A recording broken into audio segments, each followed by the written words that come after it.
Good morning, church, and thank you for letting me into your homes once again, even though I'm not in your home and we're not breaking any laws. So I'm not going to be, but it's good to be kind of with you. Isn't it great to be part of the Lord's church? If we can't be together, it's great to be church. You know, I've been complaining for the last several weeks about preaching by myself and all alone in this auditorium. I just want to let you know we have a visitor with us today. He told me his name is Milo Mindbender. Milo, thrilled to have you with us today. Where are you from? In New York City. Okay, then. All right. Well, we're glad you're here, Milo. It's great to have you with us today.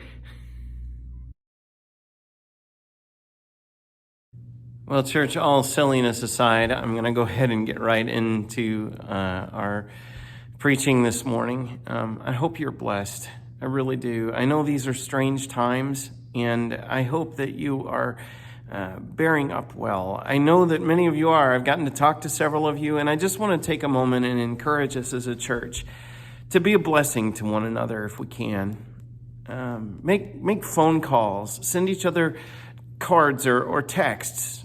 Do what you can to support one another and to bless one another. I know many of you are already doing that. But brothers and sisters, we need this. We need it very much. The Christian life was never intended to be lived alone. Church is not a tack-on to Christianity. It's part of it. Because it is in church that we encounter other broken people like ourselves and have to love them. And it is in church that we encounter other Christians filled with the Spirit like ourselves and get to be lifted into love by one another. And we are encouraged by each other and made to be a blessing to one another. During this season of our lives when we are driven apart, may the Spirit hold us close. And do what you can. Just hearing another person's voice is encouragement. So call each other. Bless each other, pray for one another, and don't grow weary in it. Don't grow weary in doing good. For the last several weeks, I have been reading a book by a man named Albert Camus, who is a French existentialist philosopher. It's a novel called La Peste. It's about a pest. So it was because I figured, I needed to reflect on myself that I needed to read. No, it's not actually about a pest. That's the French. I'm not reading it in the original French. I'm reading an English translation of the book The Plague. I don't know what it is that motivated me to read this. Something going on somewhere. I don't know. Actually, it was suggested to me by my sister, but ironically enough, I had already picked it up when she did. I haven't read this book since high school. I read it in high school, and I really enjoyed it, as much as you can. It's kind of a dark book, but at the time, that's kind of what drew me. So I actually really enjoyed it. But as a high school student, I'll be honest with you, I was not really prepared for the depth of thought that was there. And so I'm realizing now, my second read of this book as a much older man than a high school student, the depth of thought that Albert Camus had engaged in this book. He wrestles not just with the disease, although he's done a fairly amazing job of portraying accurately what this kind of disease is like. But more than that, he's wrestling with something deeper. Towards the end of the book, about, 8/10 or so of the way, maybe 9/10 of the way through the book, he actually gets to what I think is his real point. I don't think he could have done this discussion earlier in the book. I don't think it would have been as effective. But he has two of his characters, two atheists like himself, sit together and discuss in friendship the meaning of all of this. His character, Tarot, is talking to his doctor, and Tarot is a journalist who happened to be on vacation in the city and spends a good deal of the book trying to be smuggled out before he gives up and decides to try and help. But Thoreau has, in this last bit, he's looking at himself. And he is encountering something really disturbing. He begins his story by saying to the doctor, "You see, doctor, I've had the plague before." What it turns out the doctor is talking about is not the disease afflicting the city, but the dis-ease afflicting mankind. What really troubles Thoreau is human evil. It bothers him in its social and personal aspects. The thing that motivates the character, and I suspect this motivated Camus himself to contemplate the nature of human evil, is the death penalty. He's really troubled that any human being should bring to an end the life of another human being, even if that human being has done something really awful and dreadful. Why should society contain the death penalty? Shouldn't we all try to do what is good? It's an exploration of human evil carried out by an atheist. And what's fascinating to me is that, like it or not, no matter what your philosophy is, you're going to encounter this reality. For Camus, it was a plague.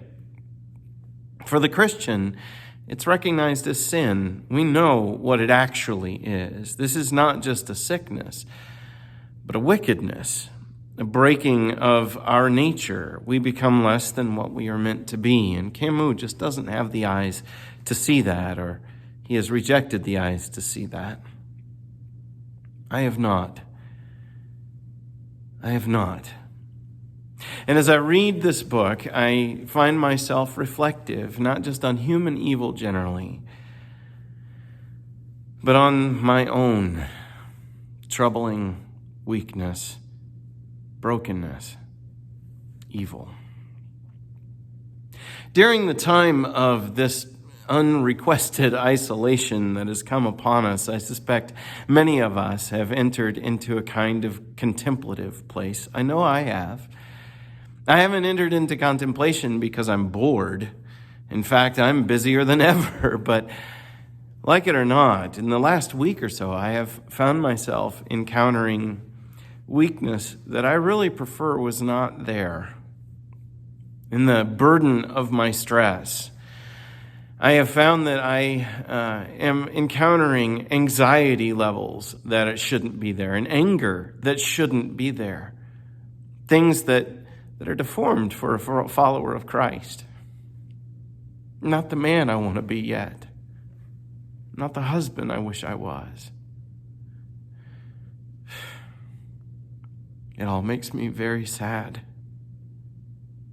Encountering my sin in my contemplation reminds me of the truth that sin is a kind of plague. I think Camus was entirely accurate because, like the plague, sin is deadly. It's awful. We die even when we're still alive, when we live our lives marked by sin. And in this contemplation, it would be very easy, I think, for us to fall into a very easy pitfall for the Christian to fall into, a very dangerous place for the Christian to fall into. And that is a place of despair, of giving up. And I think for most of us, that giving up doesn't take the form of shouting at the sky, "I give up, I'm not going to do it."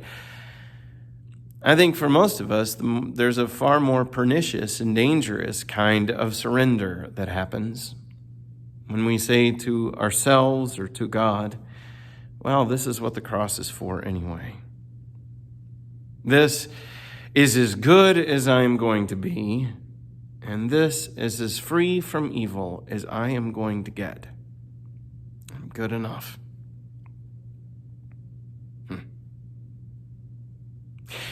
In 1970, an album came out by two, I think, somewhat prophetic singers, Simon and Garfunkel.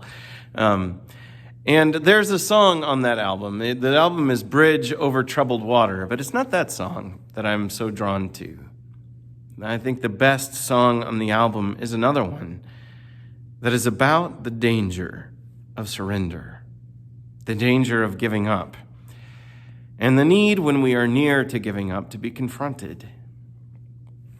It's a song about a young man who is drawn to New York City. He wants to go to the big city and make something of himself. He wants to live the big life. The song opens up by letting you know at the very beginning that effort is going to be one that fails. It doesn't go well. He squanders his resistance. But at the opening, in the second verse anyway, it lets you know that he launches out into this journey, and a journey of hope and innocence, boyhood, really, that he heads out into the city as a young boy, but you hear the fear even there because he's surrounded by strangers and he's running scared. He looks for a poor place to live because he knows that he can't afford a nice place. He doesn't have expectations that are unrealistic or ridiculous. He heads into the city asking for workman's wages. He doesn't expect to make it big from the very start. He just wants a job. He just wants to belong. He just wants to be a part of things. But he doesn't get any offers. His dream fails from the very start.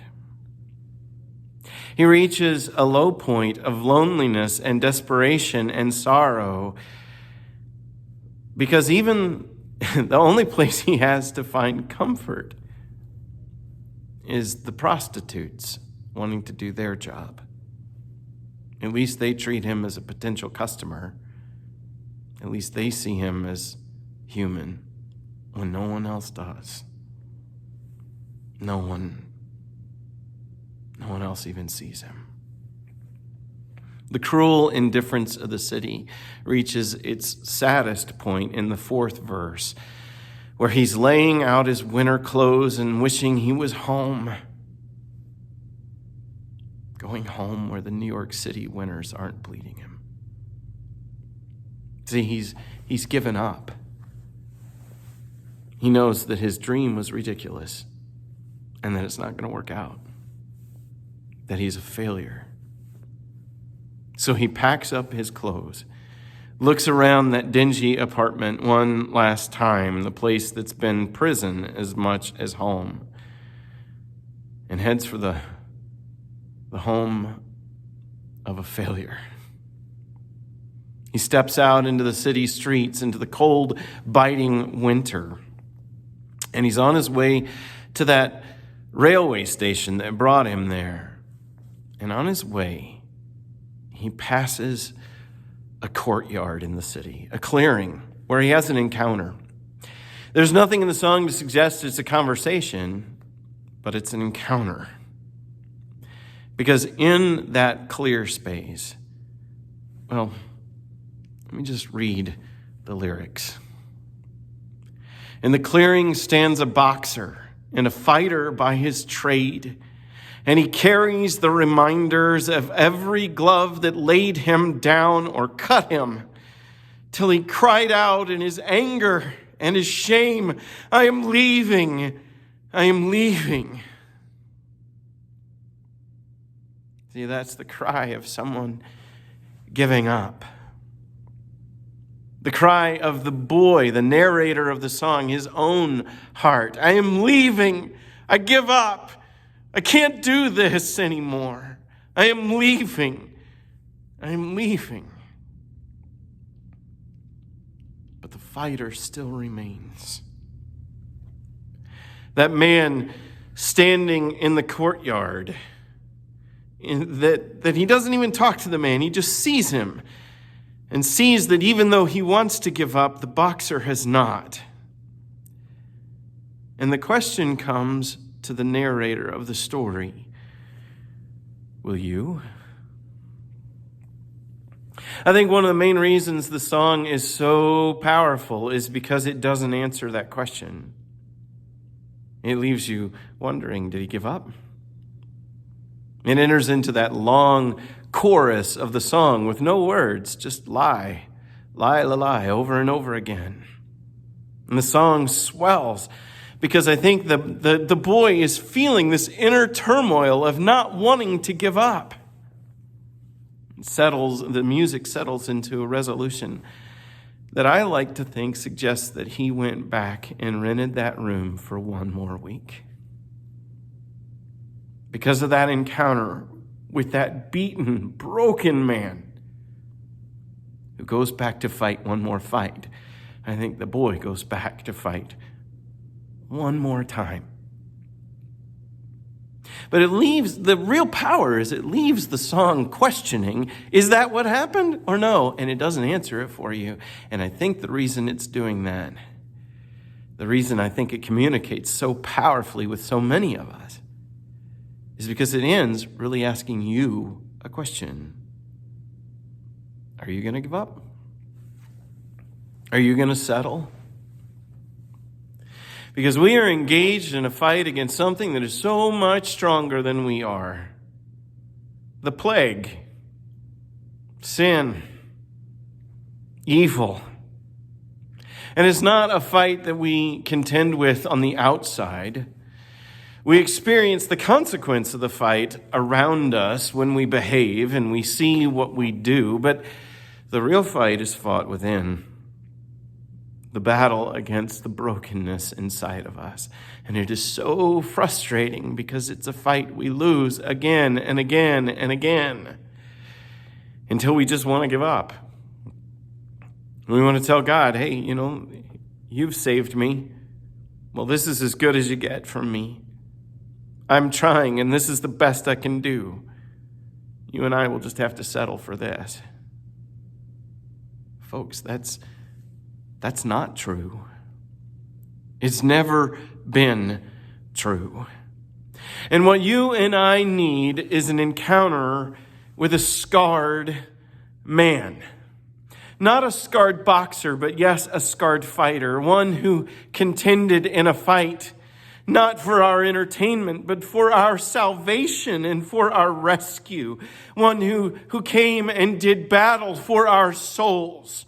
And he has been scarred in that fight, and he carries the scars to this day. Scars that he invited doubting Thomas. Here, put your finger here, put your hand here. Feel and know that I have fought and I have risen from the dead, and I am still fighting for you. So don't give up. Don't give up the fight against the plague. The Apostle Paul, writing to the Galatian Christians, would say, and let us not grow weary of doing good. For in due season we will reap if we do not give up. I think there's a reason he turns to the metaphor of farming here. Because farming is a frustrating job. So much of it is just about waiting and not seeing the fruit. It takes a long time before the wheat grows to the point where it's ready to be harvested. A long time. And the fight to be a good man or a good woman is not a short fight. It takes a long, weary time. The fight against evil is not a short fight. It's one that we have to do battle with again and again and again. I have so often seen things that I thought I had overcome show up in me again. Have you been there? Where you thought, this should be behind me. I shouldn't be struggling with this. And there it is. During these times of separation, of solitude that is forced upon us, I have found myself becoming contemplative and thinking about this plague that troubles us. But I think that if we reach the point where we are wanting to be satisfied or wanting to say, well, hey, you know what? I'm not Jesus. Maybe he could do this, but I can't. Where we're reaching the point where we're wanting to give up and say, good enough. It's not that we haven't been contemplative enough. is that we haven't contemplated fully. You see, the truth is that if I just focus on myself and my abilities, I will always be disappointed. That leads to nowhere but despair. That leads to nowhere but packing up your winter clothes and wishing you were home. Giving up, headed home, headed out. But like that boy, we need the encounter with the scarred man. And that's where our contemplation needs to move. I need to move from myself and to him. I need to focus on him and let him lift me, raise me up out of evil and into good. And the key phrase that I want us to focus on this morning in the verse we just looked at are these, 5 words? If we do not give up. Okay, that's 6 words. Don't give up, brothers and sisters. You can be and will, by God's grace, be better than you are. You are being transformed. You are a work in progress. And when you see weakness and evil in yourself, do not despair, because you're not done yet. He isn't finished with you yet. No matter how old or young you are, the job is not done. And folks, the job is not ours alone. Now, don't hear me wrong. It's our job, just not ours alone. And the verse that immediately precedes Galatians 6:9 is this. For the one who sows to his flesh will from the flesh reap corruption, but the one who sows to the Spirit will from the Spirit reap eternal life. He's using a farming metaphor there. Again, I think because you sow seed out in the ground and it takes a long time. And it's a reminder of the progressive nature of our redemption. That like a seed, first goes into the ground as seed and then becomes shoot and then becomes tender little shoot and then becomes plant and then gives fruit. So is our lives in Christ. We are transformed over time from one degree of glory to another. But he's also pointing out to us here the process by which it happens. How does the change come about in me? How do I overcome the plague? How do I get sin out of my life? How do I put it away? And how do I find my way into righteousness and holiness? How do I become the man that I want to be instead of the man that I regret? How do we do it? By the Spirit. He says, you sow to the flesh. You count on your abilities, on your strengths, on what you can accomplish. You will always be corrupted. You will find corruption again and again and again. It is the nature of human ability to get there. The very best that we can do ends up producing corruption. See, the flesh in this sentence is not your sinful nature where you want to be evil. The flesh is you trying really hard by human ability to be good. And Paul says that always is doomed to fail. That's why the atheist Camus' description of the plague is always a losing fight. It's a battle that can't be won. Well, of course not. Not by the resources that he was willing to admit existed. But we know better. We who have this encounter with the nail-scarred man in our prayers, when we encounter this fighter, he reminds us how the fight is meant to go. The boxer in the song is a defeated man. But the one that we encounter, the one who has scars, he is undefeated. He is victorious. He's overcome all the trouble. He's risen from the dead. And he comes to us and says, draw near to me. By the Spirit, be with me.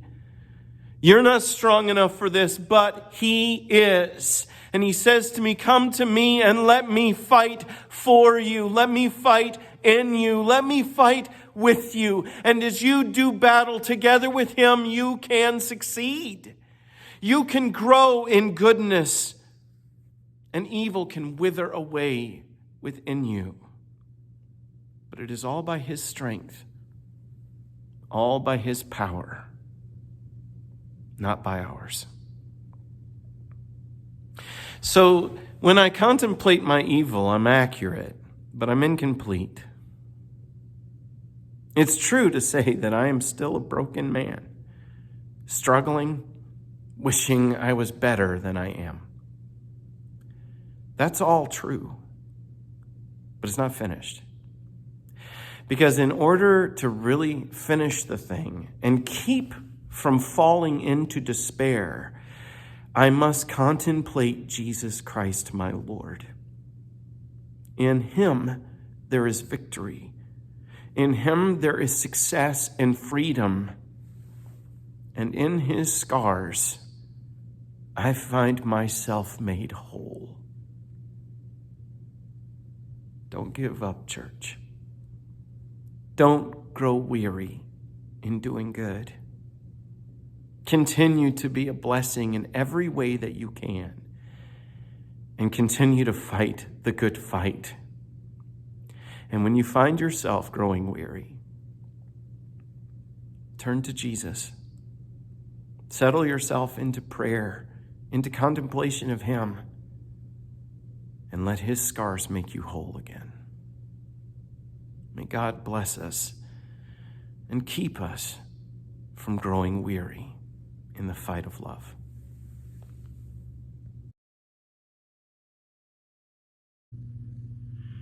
It has really been great to be with you in your homes today. And Milo, it's